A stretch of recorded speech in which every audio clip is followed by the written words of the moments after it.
तो दोस्तों RBI assistant का नोटिफिकेशन तो आप सभी ने अब तक देख लिया होगा।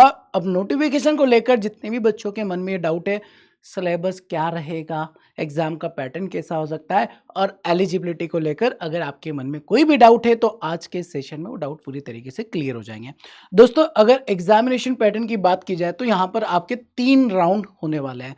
पहला राउंड रहेगा प्रीलिम्स एग्जामिनेशन, सेकंड राउंड में आपका मेंस एग्जामिनेशन रहेगा और तीसरे राउंड में आपका एलपीटी मतलब लैंग्वेज टेस्ट होने वाला है। और लैंग्वेज टेस्ट नोटिफिकेशन में लिखा गया है कि सभी के लिए मैंडेटरी है।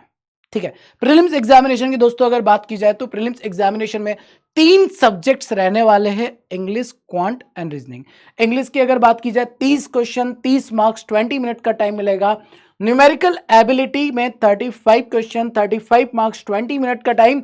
और रीजनिंग में 35 क्वेश्चन, 35 मार्क्स, 20 मिनट का आपको टाइम मिलेगा। इस तरीके से आपको टोटल 60 मिनट में 100 क्वेश्चन कंप्लीट करने होंगे। और इंपॉर्टेंट बात, जैसे अभी जो वैकेंसी आई है वो कितनी है, 650 वैकेंसी है। तो 650 में 10 का मल्टीप्लाई कर देंगे, कितना आएगा, 6500। इतने number of candidates prelims qualify करने वाले हैं। प्रीलिम्स केवल क्वालिफाई करने के लिए होगा, क्वालिफाई करना है, आप नेक्स्ट राउंड में जाएंगे मेंस, जिससे मेरिट बनेगी। तो जितनी नंबर ऑफ वैकेंसी होगी उसका 10 टाइम्स क्वालिफाई करने वाले हैं। अब ये वैकेंसी अगर बढ़ जाती है, 700 हो जाती है, तो 7000 बच्चे क्वालिफाई करेंगे। जितना वैकेंसी बढ़ेगा उतना 10 टाइम्स नंबर ऑफ कैंडिडेट जो है वो क्वालिफाई ज्यादा करेंगे।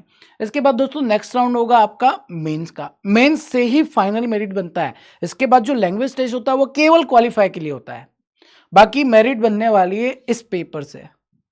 यहां पर रीजनिंग के 40 क्वेश्चन होंगे, 40 क्वेश्चन, 40 मार्क्स, 30 मिनट का टाइम मिलेगा।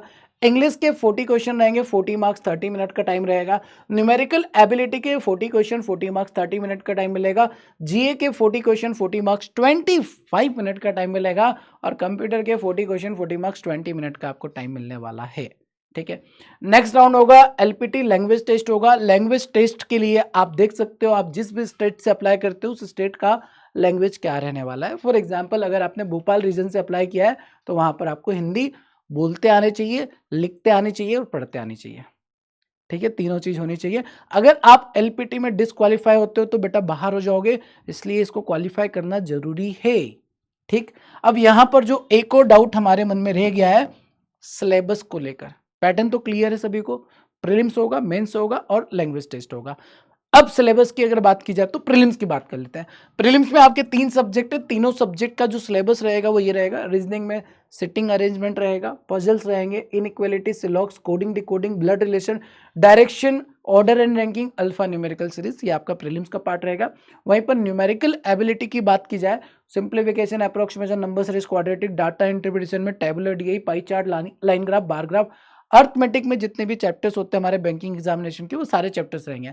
Percentage, ratio and proportion, profit and loss, time and work, pipe and system, speed, time and distance, train, boat and stream, simple interest, compound interest, partnership, mixture allegation, problem on edges, average, ये सारे chapters आपके arithmetic में रहने वाले। Reasoning की बात की जाए तो आरसी रहेगा, cloze test, fill in the blanks, error detection, sentence improvement, para jumble, word swapping and vocabulary, synonyms, antonyms, ये प्रीलिम्स का पार्ट रहने वाला है। प्रीलिम्स के बाद जो मेंस एग्जामिनेशन रहेगा, मेंस में एडिशनल क्या मिलने वाला है सर? एडिशनल जैसे मैं न्यूमेरिकल एबिलिटी की बात करता हूं तो डाटा इंटरप्रिटेशन का लेवल अप हो जाएगा। कैस्टलेट डीआई आ जाएंगे आप लोगों के इसमें, अब मिसिंग डीआई आ जाएगा, अर्थमेटिक बेस्ड डीआई हो जाएगा, data sufficiency, comparison of quantity, advance arithmetic, number series, missing number series, wrong number series, new pattern पर बेस्ड क्वेश्चन आपको मेंस में देखने को मिल सकते हैं। इसके बाद बात की जाए इंग्लिश के लिए तो आरसी का लेवल बढ़ जाएगा, क्लोज टेस्ट का लेवल बढ़ जाएगा, para jumble, error detection, word uses और मैच द कॉलम आप लोगों को देखने को मिलेगा एडिशनल। इसके साथ में अगर पजल रीजनिंग की बात की जाए तो रीजनिंग का पजल का लेवल थोड़ा टफ हो जाएगा। इसके बाद इनपुट आउटपुट हो जाएगा, लॉजिकल रीजनिंग हो जाएगा, statement assumption, cause and effect and data sufficiency आपको मेंस में एडिशनल देखने को मिलने वाला। मतलब प्रीलिम्स वाला पार्ट तो रहेगा ही रहेगा, एडिशनली ये सारे टॉपिक्स आप लोगों को मेंस में देखने को मिलने वाले हैं। ठीक है, आई होप सो सभी के डाउट ये भी क्लियर हो गए होंगे। एग्जामिनेशन पैटर्न को लेकर डाउट क्लियर है, एग्जामिनेशन सिलेबस को लेकर डाउट क्लियर हो गया। अब तीसरा डाउट एलिजिबिलिटी को लेकर, वो भी मैं क्लियर कर देता हूं। देखो एलिजिबिलिटी में सिंपल है, अगर एलिजिबिलिटी पे जाने से पहले बेटा 2 सब्जेक्ट रह गए ना अपने, जीए और कंप्यूटर, इसका सिलेबस भी फटाफट देख लेते हैं। ठीक है, ये मेंस में रहेगा। तो जीए में banking and financial awareness, RBI function and monetary policy पर बेस्ड क्वेश्चन होंगे, करंट अफेयर लास्ट के 6 मंथ का करंट अफेयर पर सवाल होंगे, जीके हो सकता है, बजट एंड इकोनॉमिक सर्वे पर बेस्ड क्वेश्चन रहेंगे और रिपोर्ट्स एंड इंडेक्स पर बेस्ड क्वेश्चन रहेंगे। कंप्यूटर की बात की जाए तो अच्छा खासा वेटेज है आपके मेंस में कंप्यूटर का, ठीक है। और बेसिक कंप्यूटर के क्वेश्चन होंगे MS office, internet networking, input output computer, abbreviations and hardware and software पर। सिंपल सिंपल क्वेश्चन होते हैं अगर आपका बेसिक क्लियर है नेटवर्किंग को लेकर, हार्डवेयर सॉफ्टवेयर को लेकर, जैसे बात की जाए तो पावर पॉइंट को लेकर, एक्सेल को लेकर, तो वहीं से सिंपल सिंपल से सवाल पूछे जाते हैं, वो आपको आने चाहिए, ठीक। हाँ जी, तो ये क्लियर हो गया। अब नेक्स्ट हम लोग बात कर लेते हैं एलिजिबिलिटी को लेकर। एलिजिबिलिटी में क्या रहेगा भाई साहब, देखो बहुत सिंपल सी बात है।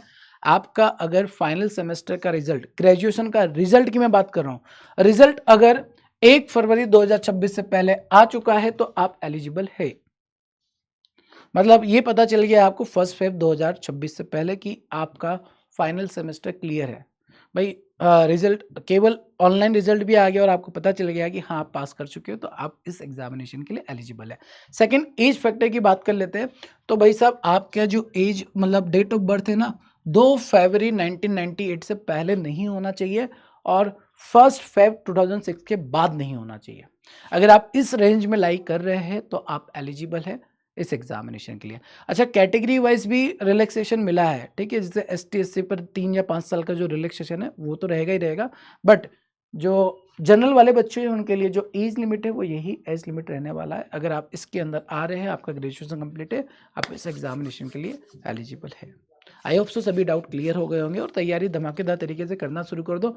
सिलेबस क्लियर है, पैटर्न क्लियर, आपको लग रहा है कि सारी चीज़ें मैं अच्छे से पढ़कर एग्जाम क्लियर कर सकता हूँ, डोंट वेस्ट योर टाइम, तैयारी अभी से शुरू कर दो।